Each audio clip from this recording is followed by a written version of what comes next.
বাংলাদেশের ভার্সিটিগুলোতে যখন পরীক্ষা শুরু হয় তখন নোয়াখালীর এই নিউজগুলো নিয়ে হুলস্থুল পড়ে যায় প্রত্যেকটি নিউজ চ্যানেল। নোয়াখালী বিজ্ঞান ও প্রযুক্তি বিশ্ববিদ্যালয়ে পরীক্ষা দিতে আসা শিক্ষার্থী ও অভিভাবকদের জন্য বিনামূল্যে থাকা খাওয়া, কেন্দ্রে যাতায়াত ও প্রাথমিক চিকিৎসার ব্যবস্থা নিয়েছে তারা। নোয়াখালী বিজ্ঞান ও প্রযুক্তি বিশ্ববিদ্যালয়ের ভর্তি পরীক্ষায় অংশগ্রহণকারী শিক্ষার্থী ও তাদের অভিভাবকদের জন্য সম্পূর্ণ বিনামূল্যে সুব্যবস্থা করা প্রযুক্তি বিশ্ববিদ্যালয়ে ভর্তি ইচ্ছুক শিক্ষার্থী অভিভাবকদের জন্য স্থানীয় উদ্যোগে করা হয়েছে।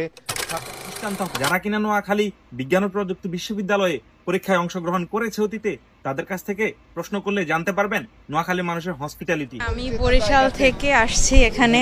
আপনারা জানেন বরিশাল নোয়াখালীর অবস্থা, নাটকও হয় ইয়ানিয়া, তাদের পুরো শত্রুতামূলক অবস্থা, কিন্তু এখানকার মানুষ এত ভালো, আমি কোনোদিন কল্পনা করি না এত যত্নে থাকবো। আমি চিন্তা করতেছি এদের ঋণ কোনোদিন শোধ করতে পারবো কিনা। ভালো হয়েছে, ওনারা মানে এখানে অনেক ভালো ব্যবস্থা ছিল, আমরা এক্সপেক্ট করি নাই। নজির সৃষ্টি করেছে, অন্য কোনো ভার্সিটিতে করতে পারবে না। আমরা যে হোস্টেলে উঠেছি সেখানে আমাদের যে আতিথেয়তার প্রমাণ তারা দেখিয়েছে। আমার মনে হয় যে একজন ভাইও এরকম কারো কাছে করে না। আসলে যেরকম এ পর্যন্ত পরীক্ষা দিয়েছি তার মধ্যে আমার নোয়াখালী যে আতিথেয় মানে ইডা করছে, এটা আর কি ভালো লাগছে। কারণ আমাদের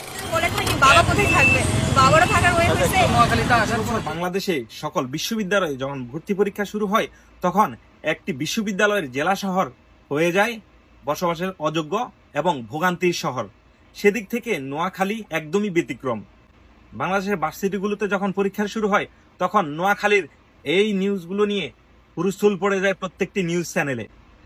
যেখানে কিনা অন্যান্য ডিস্ট্রিক্টের মানুষের মতো নোয়াখালীর মানুষও ব্যবসায় মনোনিবেশ করার কথা ছিল, সেখানে মানুষ লেগে পড়ে আছে বড় বড় পাতিলে বিরিয়ানি রান্না, কিংবা কারো শোয়ার জায়গার বন্দোবস্ত, কিংবা কাউকে ওষুধ দিয়ে সাহায্য করা, কিংবা কাউকে রাস্তা দেখানো, কিংবা কাউকে যে কোনোভাবে একটা সাহায্য করতে পারলেই যেন তার ভিতরে আনন্দের এক উচ্ছ্বাস বয়ে ওঠে। নোয়াখালী বিজ্ঞান ও প্রযুক্তি বিশ্ববিদ্যালয়কে কেন্দ্র করে তখন পুরো নোয়াখালীর মানুষ হয়ে ওঠে মানবতার মহান দৃষ্টান্ত। যারা কিনা নোয়াখালী বিজ্ঞান ও প্রযুক্তি বিশ্ববিদ্যালয়ে পরীক্ষায় অংশগ্রহণ করেছে অতীতে, তাদের কাছ থেকে প্রশ্ন করলে জানতে পারবেন নোয়াখালী মানুষের হসপিটালিটি। মসজিদের দরজা রাতের সময় খোলা থাকে, মন্দিরগুলো রাতের জন্য উন্মুক্ত থাকে। প্রত্যেকটি নেতাকর্তা যাদের বাসাবাড়ি খালি থাকে সেই বাসাবাড়িগুলো দরজা খোলা থাকে এবং সেখানে লেখা থাকে কোথায় অভিভাবকরা অবস্থান করবেন এবং কোথায় পরীক্ষার্থীরা অবস্থান করবেন। যারা অতীতে নোয়াখালী বিজ্ঞান ও প্রযুক্তি বিশ্ববিদ্যালয়ে এসে পরীক্ষা দিয়েছেন, নোয়াখালী বিভাগের দাবি তারাও করবেন। অতীতে আমরা দেখেছি রাজনৈতিক, সামাজিক, সাংস্কৃতিক